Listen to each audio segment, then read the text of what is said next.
British ने, तो Balochistan was not part of it. Balochistan को इन्वेड किया गया कब? आफ्टर 1 ईयर, पाकिस्तान बनने के 1 साल बाद 1948 में। पहले ये देश के साथ नेगोशिएशन करने थे, तो उन्होंने वहां पे क्या किया? ऑपरेशन कर दिया। ऑपरेशन करके यानी इन्होंने बांग्लादेश को गंवा दिया। अभी कुछ वहाँ पे और सिचुएशन है, वो अलग एक चैप्टर है, उस पे किसी टाइम बात करेंगे। लेकिन जो बांग्लादेश की आज़ादी हुई, वो भारत के द्वारा हुई। इंडिया ने उसको ओन किया, लेकिन गलतियाँ कहाँ पे थी? गलतियाँ पाकिस्तान से थी, उस टाइम भी पंजाब से थी, उस टाइम भी मिलिट्री से थी। एक ग्रुप है, एक टोला है जनरल्स का, जो इस पूरे खिते को कंट्रोल कर रहा है। सिंध के साथ भी यही हुआ है। एमआरटी की तहरीक से लेके सईं जीएम सैयद ने जो आज़ादी का नारा लगाया, वो देखें, या आप खैबर पख्तूनख्वा में देखें, उनके साथ भी तो यही हुआ है ना। कश्मीर में क्या हुआ है? कश्मीर में भी तो यही हुआ है ना। और आज तक ये उसको कवर करने के लिए वहाँ पे आज आज भी जो है टेररिस्ट और ये जहादी भेज रहे हैं। पाकिस्तान का ताल्लुक है, तो इन्होंने अभी ये एक ठीक है, बलोचों ने कार्रवाई की है, लेकिन मुझे नहीं लगता था कि अभी ये टाइम था, या अभी इतनी मैच्योर लेवल पे ये चीज़ें हुई थी कि आप इतना बड़ा एक्सीडेंट, आप इतनी बड़ी इंसर्जेंसी कर दें। ऑपरेशन। और उसके नतीजे में अभी जो रिएक्शन आएगा वो बहुत खतरनाक होगा, और वर्ल्ड आपको अभी उस लेवल पे रिकॉग्नाइज नहीं कर रही है। मैं अंबर जैदी एक बार फिर से आप सबका बहुत स्वागत करती हूँ हमारे आज के खास कार्यक्रम में। और आज हमारे साथ जफर सहीदू साहब है। बहुत स्वागत है आपका। नमस्कार। नमस्कार, थैंक यू अंबर जी। जफर साहब, पिछले कुछ दिनों से हमने देखा है कि पाकिस्तान में सिक्योरिटी क्राइसिस बने हुए हैं। बीएलए की बात करें, बीएलए ने अटैक किया पाकिस्तान आर्मी पर। बीएलए का कहना है कि उन्होंने आर्मी के जवानों को टारगेट किया है जो सिविलियंस के भेस में थे। लेकिन पाकिस्तान का कहना है कि हालांकि उन्होंने माना है कि लोगों की जान गई है, लेकिन पाकिस्तान का कहना है कि ये सिविलियंस को टारगेट किया बीएलए ने। हम खैबर पख्तूनख्वा, बलूचिस्तान, सिंध स्ट्रगल प्लस कश्मीर, इन सबको देखें तो काफी सिचुएशन बहुत ज्यादा सीरियस बनी हुई है पाकिस्तान में। बीते दिनों पाकिस्तान के डीजीआईएसपीआर ने एक प्रेस ब्रीफ की, जिसमें 48 मिनट की प्रेस ब्रीफ थी, जिसमें उन्होंने अज़्म इस्तेहकाम की भी बात की, और बीएलए ने जो ऑपरेशन किया था उसको उन्होंने कहा कि ये किसी एक्सटर्नल एनिमीज और एनेबलर्स के इशारे पर ये सारी अटैक्स को अंजाम दिया जा रहा है। और उन्होंने काउंटर टेररिज्म को करने के लिए और ये भी कहा कि हमारे जो जवान हैं, हमारी जो सेनाएं हर दिन 130 ऑपरेशंस करती हैं और कितना सारा टेररिस्ट को मार गिराया है। कुछ अमेंड्स भी उन्होंने टेररिज्म एक्ट को लेकर की हैं। इस सारी डेवलपमेंट्स को कैसे देख रहे हैं? देखें अंबर जी, आपको अगर सिंध, बलूचिस्तान, कश्मीर और पख्तूनख्वा का और इवन अफगानिस्तान का ये पूरा अगर चैप्टर आपको देखना है ना, तो हमें बार-बार पाकिस्तान की बुनियादों में जाना पड़ता है। पाकिस्तान की बुनियादें जो डाली गई थी ना, जो इसको बनाया ब्रिटिश ने, वो अननेचुरल था। और जो अननेचुरल प्रोसेस होते हैं ना, वो ऑलवेज़ फेल्योर की तरफ ही जाते हैं। उनकी जो लाइफ स्पान होता है, वो 40, 50, 60 ईयर, मैक्सिमम 100 ईयर हो सकता है। तो पाकिस्तान उसी तरफ जा रहा है। आप देखें, ये कोई आज पहली मर्तबा, या ये पिछले दिनों कोई पहली मर्तबा बलूचिस्तान में इंसर्जेंसी नहीं हुई है। ये अ, ऐसा समझें कि अब आप देखें 1948 में, पहले तो लोगों को पता ही नहीं है कि 1947 में जब पाकिस्तान आज़ाद हुआ, या उसको आज़ादी दी गई, या उसको जब बनाया ब्रिटिश ने, तो Balochistan was not part of it. Balochistan को इन्वेड किया गया कब? आफ्टर 1 ईयर, पाकिस्तान बनने के 1 साल बाद 1948 में। पहले ये कलात स्टेट कहलाती थी, तो उनसे जो एग्रीमेंट उस टाइम मोहम्मद अली जना, जिसको मिस्टर जना हम बोलते हैं, जो एक ब्रिटिश का एक सेक्रेटरी था, तो उसने उन कलात के जो मीर थे, कलात के जो ओनर थे, उनको ये बोला कि हम आपको एक प्रोविंशियल या सेपरेट ऑटोनोमस स्टेट दे रहे हैं, ठीक है? तो उन्होंने उस टाइम नहीं माना था, तो इन्होंने क्या किया कि 1948 में जैसे आईएसआई बनी, पाकिस्तान की जो इंटेलिजेंस एजेंसी, और पंजाब के कंट्रोल में जो जैसे ही चीज़ें आईं, तो इन्होंने जाके उधर लोगों को मारा। ऑपरेशन हुआ था बाकायदा, और कलात को ज़बरदस्ती नेक्स्ट किया गया पाकिस्तान में। ये देखें, शुरू दिन से जब पाकिस्तान की बुनियादें डाली जा रही थी, तो सिंध को भी यही बोला गया कि Sindh will be a independent autonomous, और स्टेट के अपने रिसोर्सेज, अपनी ज़मीन, अपना हर चीज़ स्टेट के पास होगा। सिर्फ़ 3 या 4 चीज़ें थी जो उस टाइम भी बोली गई, वो पख्तूनों को भी यही बोला गया था। बांग्लादेश के लोगों को भी वही बोला गया था कि भाई सिर्फ़ डिफेंस और फाइनेंस और आपकी जो है इंटरनेशनल रिलेशन, वो सेंट्रलाइज़ होंगी, वो वन यूनिट, यानी मरकज़ के पास 3-4 चीज़ें रहेंगी। जो आज हमारे पास यूएई का मिसाल है, या ऐसी बहुत सारी कंट्रीज़ हैं, जहाँ पे स्टेट्स को, इवन यूएसए में आप देख लें, यूएसए में जितनी स्टेट्स हैं, अपने उनके लॉज़ हैं, अपनी उनकी, यानी अगर टेक्सास स्टेट है, अगर वो उठ के खड़ी हो जाती है, तो यूएस गवर्नमेंट कुछ नहीं कर सकती है उसको। क्योंकि बाय द लॉ ये, यानी उनको राइट दिया हुआ है। तो हमारे खित्ते में भी यही हुआ था। सिंध ने पाकिस्तान को जॉइन क्यों किया था? क्योंकि 14 जो पॉइंट्स थी उन पे लिख के दिया गया था कि भाई ये चीज़ है, आप ऑटोनोमस होंगे, आप फ्री होंगे, जस्ट 2 या 3 चीज़ें जो इम्पोर्टेंट हैं वो होंगी। बलोचों पे पहला अटैक हुआ 1948 में, ठीक है? दूसरा अटैक फिर हुआ जब अयूब की मार्शल लॉ लगी। यानी आप अंदाज़ा लगाएँ, 50s में, 60s में, 70s में फिर जब भुट्टो का टाइम आया, तो उस टाइम फिर मरी कबाइल को नीचे लाके, और उन पे अत्याचार हुआ। अ, दूसरी स्ट्रगल में भी मरी कबीला था, जो मरियों का सरदार था, जो मीर नवाब खैरबख्श मरी के वालिद साहब और उनके जो फैमिली थे, उन्हीं पे ये अत्याचार हुआ था। उसके बाद आप ज़ियाउल हक के टाइम पे आएँ, ज़ियाउल हक के टाइम पे जो है, जब पाकिस्तान में मिलिट्री रूल था, तो ज़ियाउल हक के टाइम पे भी जो है यही प्रॉब्लम्स हुई, लेकिन वो स्मार्ट था, उसने कुछ लोगों को मिला के और इतना, यानी नहीं किया था। उसके बाद आप जब आते हैं परवेज़ मुशर्रफ के दौर में, तो परवेज़ मुशर्रफ के दौर में वहाँ से जो बड़ी यानी चिंगारी उठी ना, वो परवेज़ मुशर्रफ ने जब नवाब अकबर बुगटी को अटैक किया, और ये जो लास्ट वीक जो अटैक भी हुए हैं ना, वो नवाब अकबर बुगटी की बरसी थी। तो उसी पे ही उन्होंने ये रिएक्शन किया। तो ये कोई पहली मर्तबा नहीं है। पाकिस्तान में सिर्फ़ ये कहना चाह रहा हूँ कि पाकिस्तान अननेचुरल कंट्री है, उसी वजह से ही ये बार-बार कोई ना कोई इश्यू आता रहता है।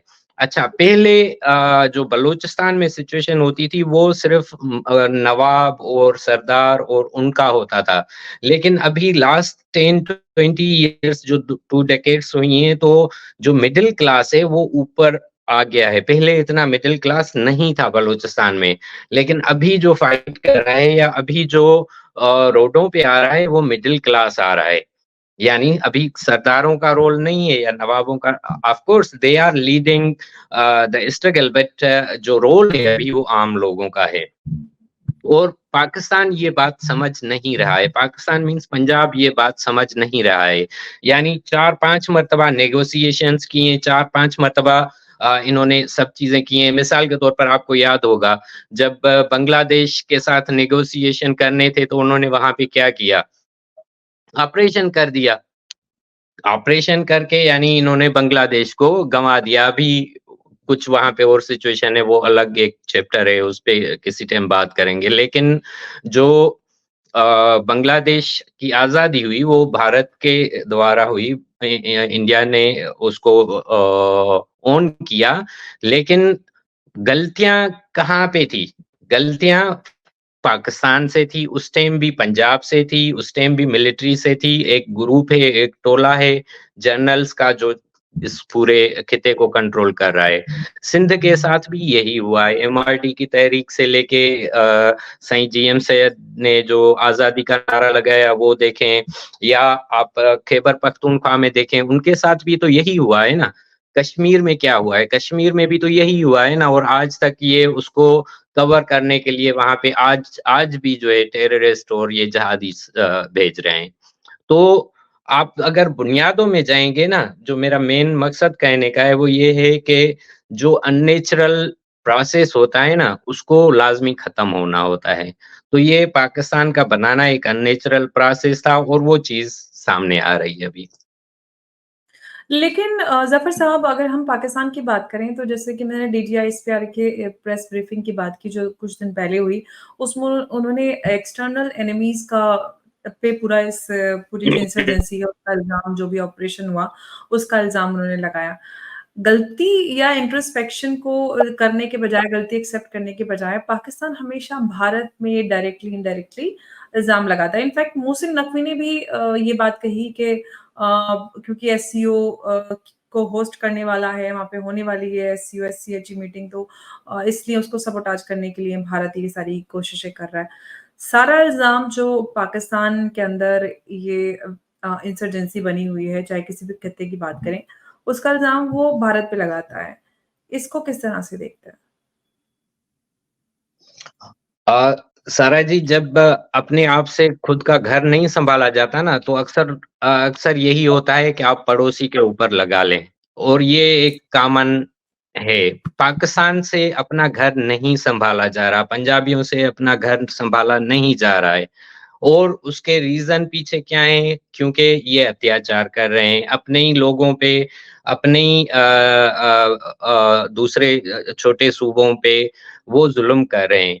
तो अभी वो दुनिया को ये तो नहीं बता सकते ना कि भई ये हमारी गलतियों की वजह से हो रहा है। तो आसान तरीका क्या है उनके पास? आसान तरीका यही है कि ब्लेम गेम, जो सबसे ईज़ी वे है, पूरी दुनिया में कॉमन चलता है, तो वो वही यानी एक यूज़ कर रहे हैं।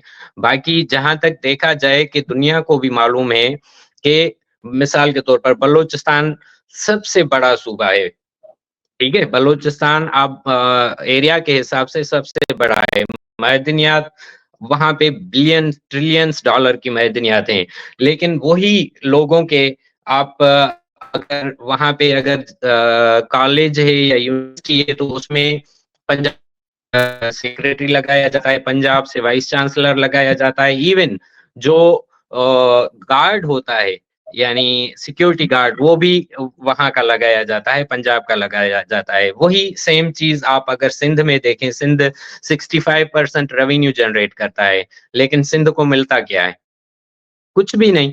तो ये फैक्ट है कि भई इन इन इनको यानी अगर गैस सुई सुई से सुई जो इलाका है वहाँ से गैस मिलता है, या डेरा बुगटी से गैस मिलता है, वहाँ पे जो लोकल कम्युनिटीज़ हैं उनके पास घर में गैस नहीं है। यानी वो लकड़ी से खाना बनाते हैं, लकड़ी से चूल्हा जलाते हैं।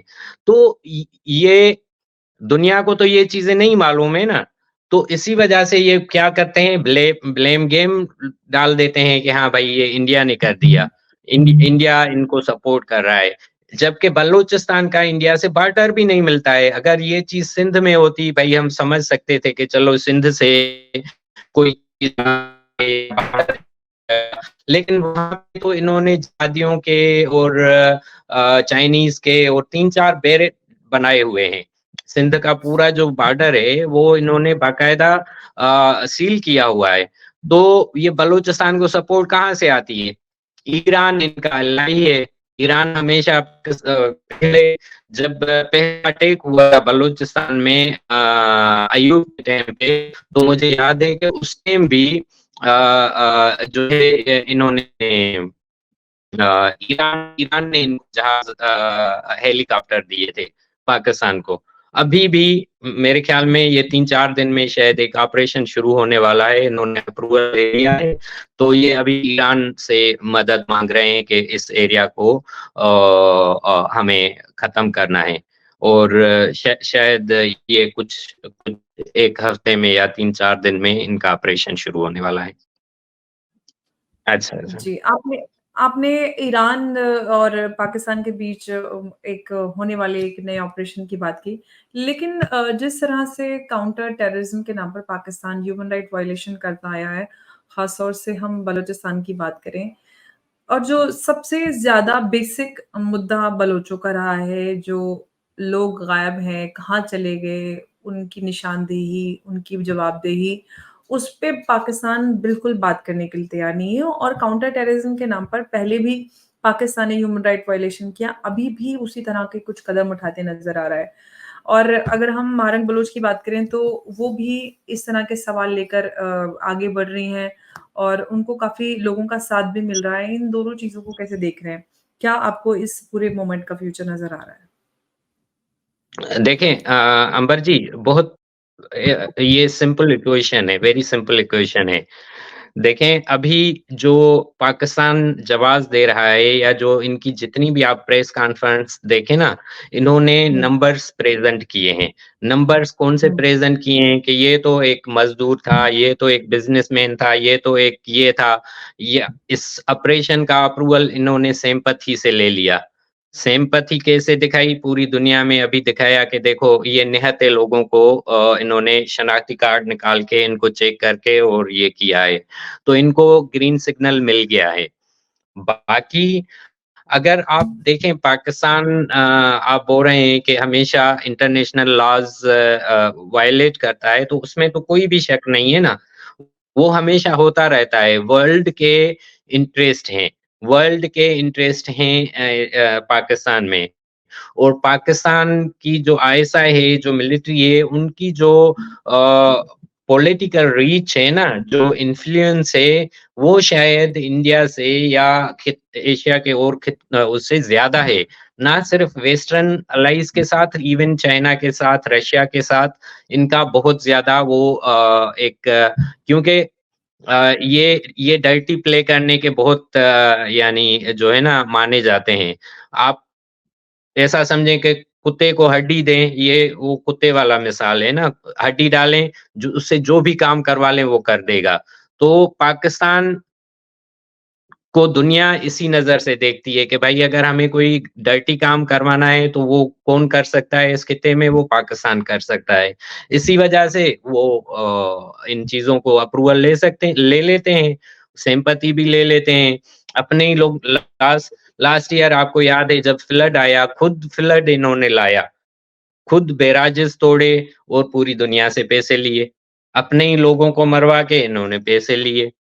बाकी जहाँ तक बलूचिस्तान का ताल्लुक है तो इन्होंने अभी ये एक ठीक है, बलोचों ने कार्रवाई की है, लेकिन मुझे नहीं लगता था कि अभी ये टाइम था या अभी इतनी मैच्योर लेवल पे ये चीज़ें हुई थी कि आप इतना बड़ा एक्सीडेंट आप इतनी बड़ी इंसर्जेंसी कर दें ऑपरेशन और उसके नतीजे में अभी जो रिएक्शन आएगा वो बहुत खतरनाक होगा और वर्ल्ड आपको अभी उस लेवल पे रिकॉग्नाइज़ नहीं कर रही है। तो बहुत मर्तबा ऐसा होता है कि आपके जो फैसले होते हैं वही आपको बैकफ़ायर होते हैं।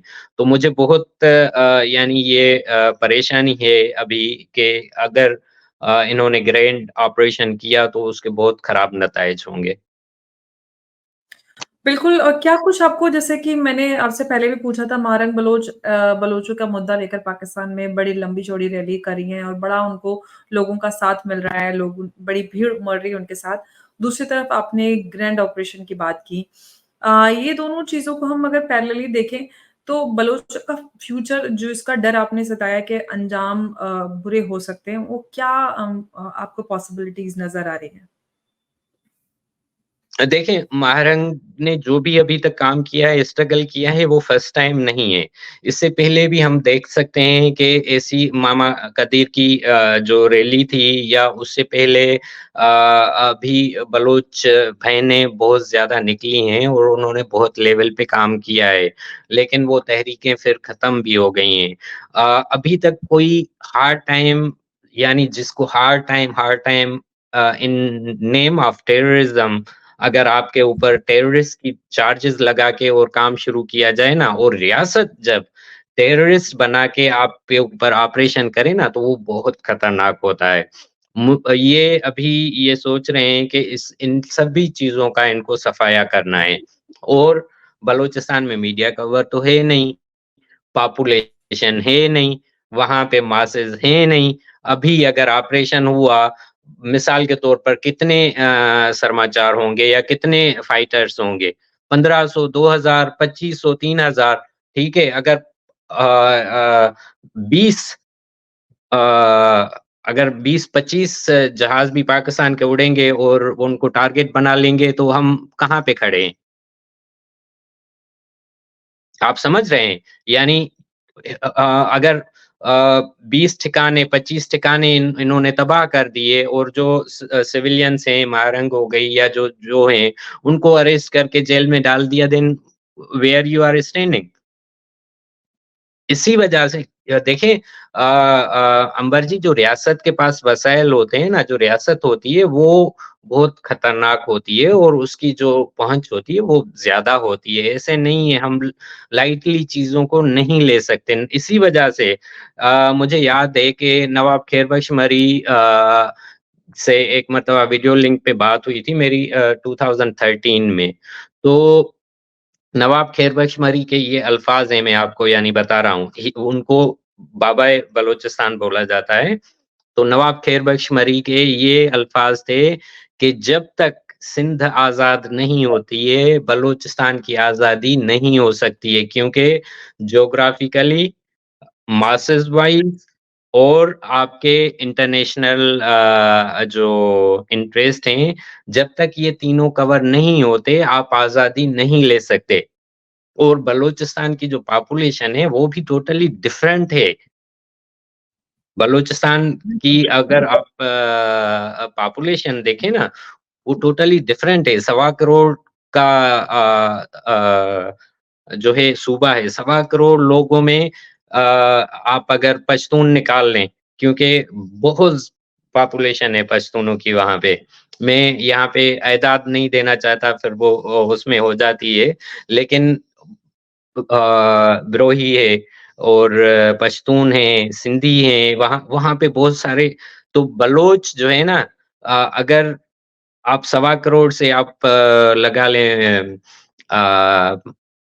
25-30 लाख लगा लें, उसमें से भी तो बहुत सारे तो गवर्नमेंट में बैठे भी हुए हैं ना। तो आपको सभी इक्वेशंस देखनी पड़ती हैं। मेरे ख़्याल में इतनी बड़ी जो अगर आपको कोई करना है कोई बड़ा काम करना है या बहुत ज़्यादा अटैक्स करने हैं, वो तब आप कभी भी इस क किसी भी स्ट्रगल में आप तभी करें जब आप का इंटरनेशनल रिकॉग्नाइज़ेशन हो गया हो। इंटरनेशनली आपको तस्लीम किया गया हो। आप कुर्दों का मिसाल ले लें ना, कुर्दों को अमेरिका ने एक्सेप्ट कर लिया था, इंटरनेशनली रिकॉग्नाइज़ कर दिया था। क्या कुर्दों से ज़्यादा बलोचों की फाइटिंग है क्या? नहीं है। लेकिन हुआ क्या?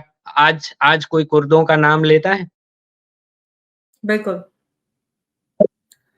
तो you have to be very smart when you are fighting with uh, आपसे 20 गुना 30 गुना बड़ी ताकत से जब आप लड़ रहे हैं तो you have to be very careful और अभी तक देखें ना हमारा सबसे बड़ा और नेचुरल अलाई जो हेल्पर जो हेल्प कर सकता है वो कौन है?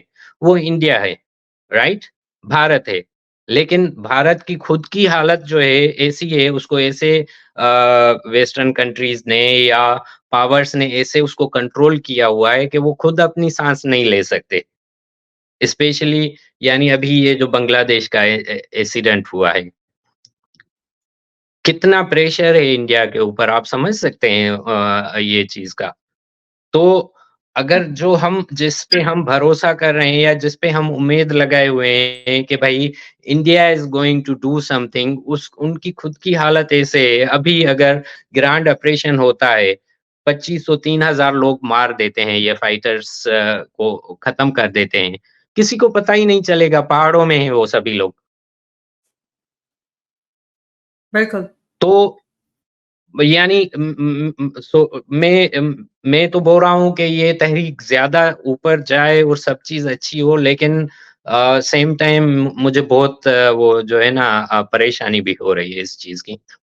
बिल्कुल और मैं आपका डर समझ पा रही हूँ क्योंकि पाकिस्तान एक बड़ी रिएक्शन को लेकर प्लानिंग कर रहा है और जिस तरह से डीजीएसपीआर ने प्रेस कॉन्फ्रेंस की थी और काफ़ी लंबी-चौड़ी ब्रीफ की और उसमें काफ़ी सारे पॉइंट्स बोले जिससे अंदाज़ा भी लगाया जा सकता है कि क्या कुछ तैयारी पाकिस्तान बीएलए के खिलाफ कर रहा है और उम्मीद करते हैं कि ये जो तहरीक है और ये जो मूवमेंट है, ये मज़बूत हो लेकिन सही वक़्त पर सही कदम उठाना बहुत इम्पोर्टेंट सही होता टाइम है पे कि कदम यानी आपको याद होगा कि ये इतने खूंखार हैं जो पश्तूनों के साथ कितने अभी तक लाखों की तादाद में पश्तूनों को इन्होंने ऑपरेशन करके खत्म किया है।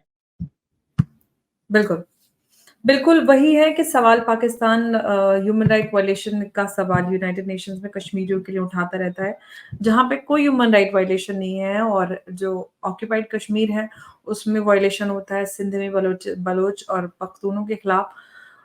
जो सरेआम है, सब कुछ दिखता है लेकिन उसमें ना कोई प्रेस कवरेज होती है, ना कोई आवाज़ उठाई जाती है और जब उनकी तरफ से कोई रिटेलिएशन होता है, तो उसको आतंकवाद का नाम दिया जाता है। लेकिन पाकिस्तान की ये गुंडागर्दी पता नहीं कब तक चलेगी, उम्मीद करते हैं कि जो वर्ल्ड लीडर्स हैं, वर्ल्ड पावर्स हैं, इस ह्यूमन राइट वायलेशन को देखें और इसका संज्ञान लें। बहुत-बहुत शुक्रिया ज़फ़र सईद साहब, आप हमारे साथ इस चर्चा में जुड़े। नमस्कार, जय हिंद। Thank you ji.